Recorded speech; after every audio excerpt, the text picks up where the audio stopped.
Hey everyone, hope everyone's having a wonderful Saturday. I did change my channel to the Bank of Dad. I've been thinking about it and I really want to do dad advice, and I am the Bank of Dad in my household. So, yeah, it's the Bank of Dad.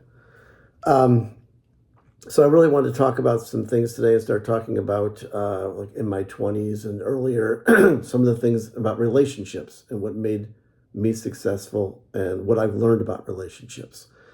So, I'm what they call a Gen Xer, and we were called the latchkey kids. That means we were kids of the '70s, teenagers of the '80s.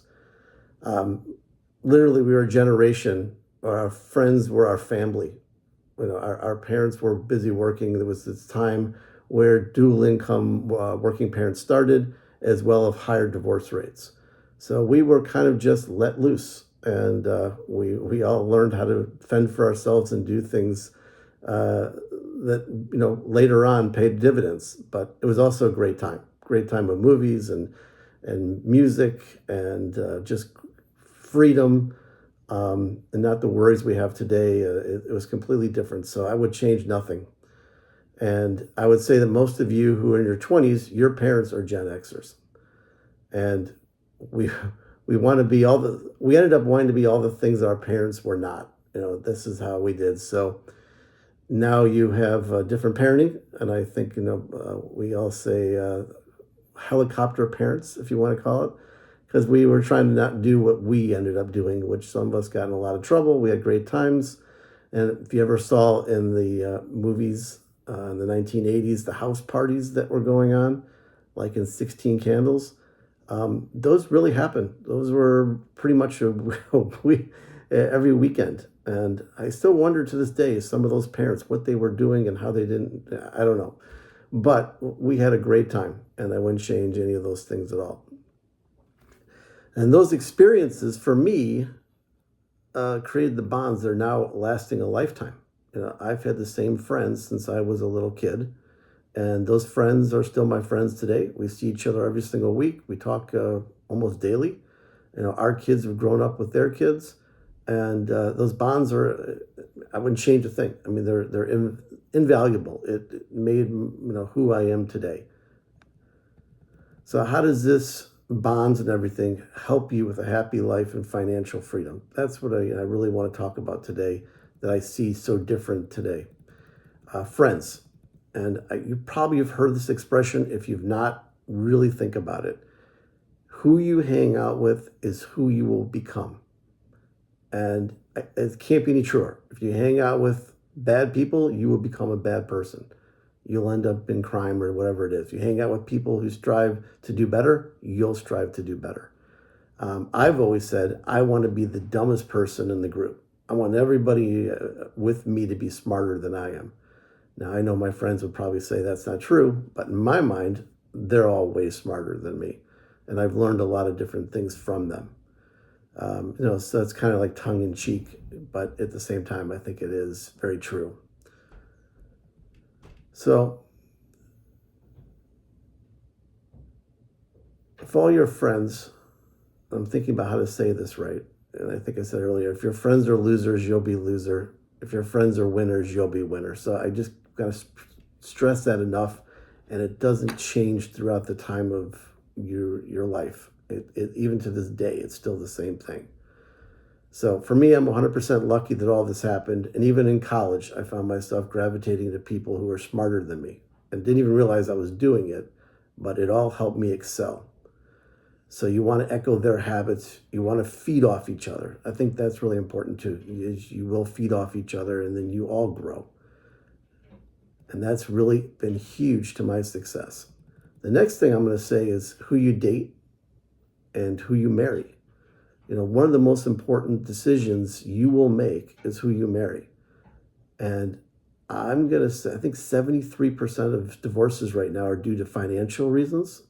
Then infidelity is the next, but it's recoverable. And I think that a lot of people just don't line up. They don't talk about financial stuff. And I realized when I was in my 20s, I dated a lot. I even lived with a couple, one woman. And what I learned is what I liked and I didn't like. I also realized, hey, she likes, Gucci purses that are $5,000. She likes really high-end clothing. She cares about what she drives and wants to show people, that who she is by what she has. That's not for me. If I would have married somebody like that, I would have ended up divorced because we wouldn't have synced up financially of who I am. And I wanted a person who cared more about the relationship and experiences that we're having together rather than material things. So I think that's really, really important. And what I'm concerned about is I'm seeing, especially with the 20-year-olds out there right now, is you all are not dating. You all are not really getting those relationships. I hear it less and less. I hear you go on a dating app and then you hook up at night, and that's kind of the extent of dating. So I really would say in your 20s right now, get out there, get off the bed, get off the internet, and start interacting and start to date. Start to learn who people are, what's important to you, so that you can have a great long-term marriage. That most important, is your happiness and your family and what's to become. So again, that's the thing. I have a 24-year-old daughter, and I know she'd love to find a guy who wants to date. And I can see this. Men don't know how to date anymore. They don't even know how to ask out a woman from what I'm seeing. I'm going off my personal experience. I have a 22-year-old son. I'm constantly telling him to get out there. These are the best days of your life. Don't spend it watching what others are doing on a device. So guys, I'm going to say this as a dad, as a male, go out there and ask her out. Be different. I guarantee you it'll be a positive experience. If you don't know what to do, just ask. Ask somebody of my age or Google it, like what people used to do on dates. There's so many fun things to do. It doesn't even cost a lot of money, but you shared experience. And for me, funny story, this is how my sailing skills came, to learning how to date in high school in my early 20s. I am not an attractive guy, and I was even worse in my teen years. I was really skinny, huge ears, no muscles, no fancy clothes, no fancy cars. I learned the courage of asking out women way above my level. And many times it's just my personality and not what I look like. And I ended up, that is what females care about. It's about that connection. So I ended up marrying way above my level, what I possibly could achieve if I didn't learn these other lessons. So I also built a career of my selling skills, learning how to sell. And that was through that. And then I would say relationships become very important career. Who you know at this point is how you're going to get that first break. Those relationships you forged in the past is going to be the people who are going to help you. Having somebody who knows somebody at a company you want to work for, they can take your resume and bring it to the HR department or a small business owner and tell them, this is the person I know and I recommend. It's huge. It does way bigger than the school you've been to, way bigger than your grades. This is puts you to the top of the line and gives you the best chance of success. There's no way you would have been able to do that without relationships and people knowing who you are and learning about who you are. So again, this is about getting out there, interacting, and finding people who are better than you to become friends with and learn from. And I can't stress that enough. It's who you know, and who you hang out with will be what you become. So I just wanted to put that out there for today, about relationships, and especially if I'm in my 20s and I'm preaching what I tell my kids all the time. And I hope this is helpful. And in the comments, if you have any questions, let me know.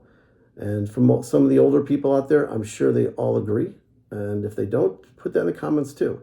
But again, please subscribe, hit the like button, tell your friends about it. And I hope you guys like the new name, The Bank of Dad, because I'll be talking more and more about these dad type of things. Have a good weekend.